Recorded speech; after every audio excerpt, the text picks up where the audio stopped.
जय जगन्नाथ। नना ज्योतिष कक्ष को आपण मानक स्वागत। भगवान करंतु समस्ते सुख शांति रहंतु। आसंतु जानिबा 2025 मसीहा अगस्ट मासर तुला, बिछा, धनु, मकर, कुंभ, मीन राशिर राशिफल विषय रे। प्रथमे जानिबा तुला राशि विषय रे। नूतन गृह सुख और जानवाहन सुख मिली पारे।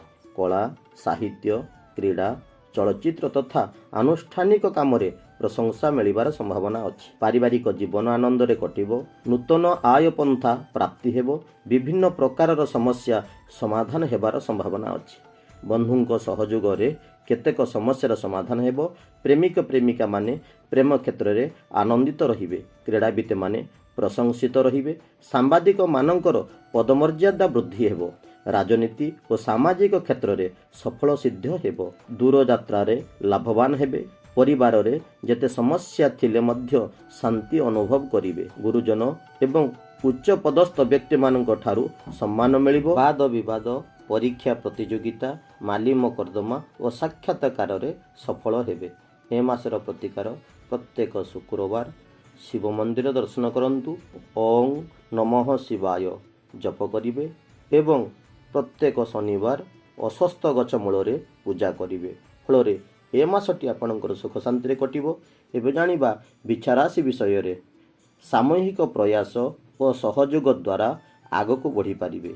परिवार रे खुशी वातावरण सृष्टि हेबा सह दाम्पत्य सुख मिलिबार संभावना अछि। पुराना प्राप्य आदाय हेबा फल रे व्यवसाय रे निजर पद गारिमा बजाई रखिबे और व्यावसायिक स्थिति सुधारी जीवो। कम परिश्रम रे आशाजनक फल प्राप्ति हेबार संभावना अछि।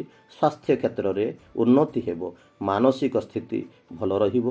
प्रतियोगिता परीक्षा रे उत्तीर्ण होई प्रशंसित हेबे। बंधु मित्र मानक ठारू पूर्ण सहयोग पाई आर्थिक स्थिति भल रहिबो। कौनसी बंधुंक द्वारा परिवार संबंधित शुभ समाचार पाइबे। नूतन बंधुंक सहित भेट हेबा फल रे अटकी थिबा कार्य संपन्न हेबो। आमोद प्रमोद, क्रीड़ा, मनोरंजन, नृत्य गीत, कला संगीत, भोजी भात रे उत्साहित हेबे।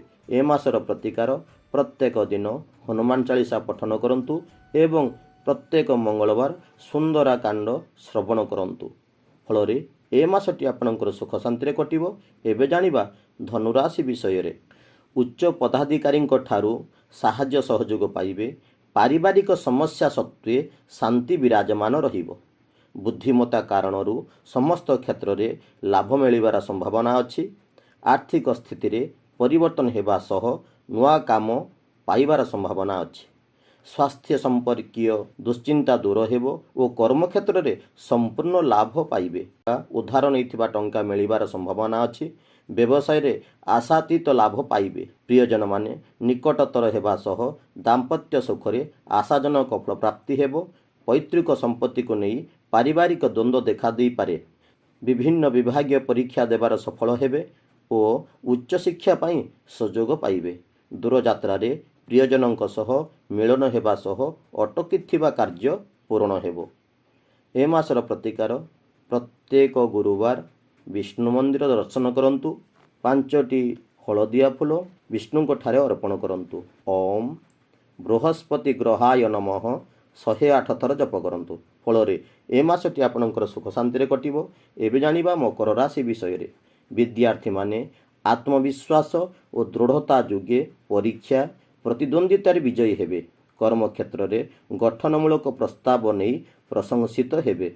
समाज सेवा करी स्वनाम अर्जन करिवे और चित्त प्रसन्न सह कार्य सिद्धि हेबो। शत्रु माने पराजित हेबे। व्यवसाय पाई भ्रमण करिबा फल रे विशेष लाभान्वित हेबे। व्यवसाय क्षेत्र रे चेष्टा कले बहुत दिन रहिथिबा बाकी टंका मिलिबार संभावना अछि। सभा समिति, साहित्य और कला क्षेत्र रे सम्मान पाइबे। क्रोध को दमन करी हस खुशी रे वातावरण सृष्टि करंतु। आत्मविश्वास और दृढ़ता जोगे सम्मानर अधिकारी हेबे। प्रेमिक प्रेमिका मानकर नूतन स्थान को बुली जीवार सुजोग मिलिबो। ए मासर प्रतिकार प्रत्येक शनिवार हनुमान मंदिर दर्शन करंतु एवं प्रत्येक दिन ओं हं हनुमते नमः 108 थर जप करंतु। फल रे ए मासटी आपणकर सुख शांति कटिबो। एबे जानिबा कुंभ राशि विषय रे। ବ୍ୟବହାର କୁଶଳତାକୁ ଆଧାର କରି ବରିଷ୍ଠ ବ୍ୟକ୍ତିଙ୍କ ସହ ସୁସମ୍ପର୍କ ସ୍ଥାପିତ ହେବ।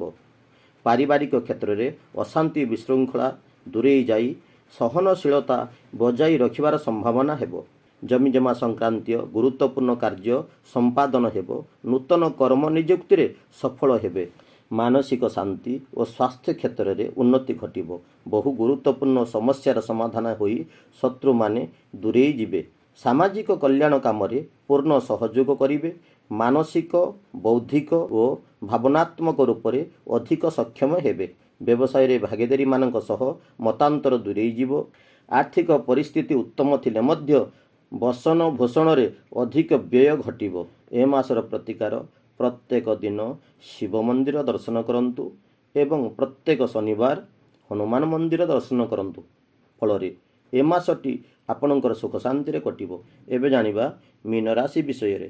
ମିତ୍ରଙ୍କ ଠାରୁ ବହୁତ ସାହାଯ୍ୟ ସହଯୋଗ ମିଳିବା ଫଳରେ ସାମାଜିକ ସ୍ଥିତି ମଜବୁତ ହେବ। ରାଜନୈତିକ କ୍ଷେତ୍ରରେ ଶତ୍ରୁମାନେ ମିତ୍ରତାର ହାତ ବଢ଼ାଇବେ।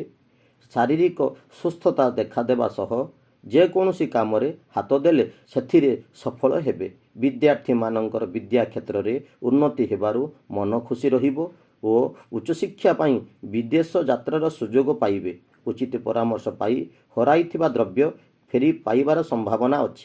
ନୂତନ ବ୍ୟବସାୟ ଆରମ୍ଭ କଲେ ଲାଭ ହେବେ ଓ ନୂତନ କର୍ମ ନିଯୁକ୍ତିର ସୂଚନା ପାଇବେ। ଉଚ୍ଚପଦସ୍ଥ ଅଫିସରମାନେ ସନ୍ତୋଷ ହେବେ ଓ କର୍ମକ୍ଷେତ୍ରରେ ରାଜକୀୟ ସମ୍ମାନ ମିଳିବ। ବକେୟା ଅର୍ଥ ଆଦାୟ ହେବାର ସମ୍ଭାବନା ଅଛି। ପ୍ରିୟଜନମାନଙ୍କୁ ଆର୍ଥିକ ସାହାଯ୍ୟ ସହଯୋଗ କରିବେ। ଏ ମାସର ପ୍ରତିକାର ପ୍ରତ୍ୟେକ ଗୁରୁବାର ବିଷ୍ଣୁ ମନ୍ଦିର ଦର୍ଶନ କରନ୍ତୁ। ଓମ୍ ନମଃ ଶିବାୟ 108 ଥର ଜପ କରିବା ସଙ୍ଗେ ସଙ୍ଗେ ଓମ୍ ବୃହସ୍ପତି ଗ୍ରହାୟ ନମଃ 108 ଥର ଜପ କରନ୍ତୁ। ଫଳରେ ଏ ମାସଟି ଆପଣଙ୍କର ସୁଖ ଶାନ୍ତିରେ କଟିବ। ଜୟ ଜଗନ୍ନାଥ। ମୋ କଥାଟି ଯଦି ଆପଣମାନଙ୍କୁ ଭଲ ଲାଗିଥିବ ମୋ ଚ୍ୟାନେଲଟିକୁ ଲାଇକ୍ ଏବଂ ସେୟାର କରିବା ପାଇଁ ଭୁଲିବେ ନାହିଁ। ଯେଉଁମାନେ ସବସ୍କ୍ରାଇବ୍ କରିନଥିବେ ଦୟାକରି ମୋ ଚ୍ୟାନେଲଟିକୁ ସବସ୍କ୍ରାଇବ୍ କରିଦେବେ। ଜୟ ଜଗନ୍ନାଥ।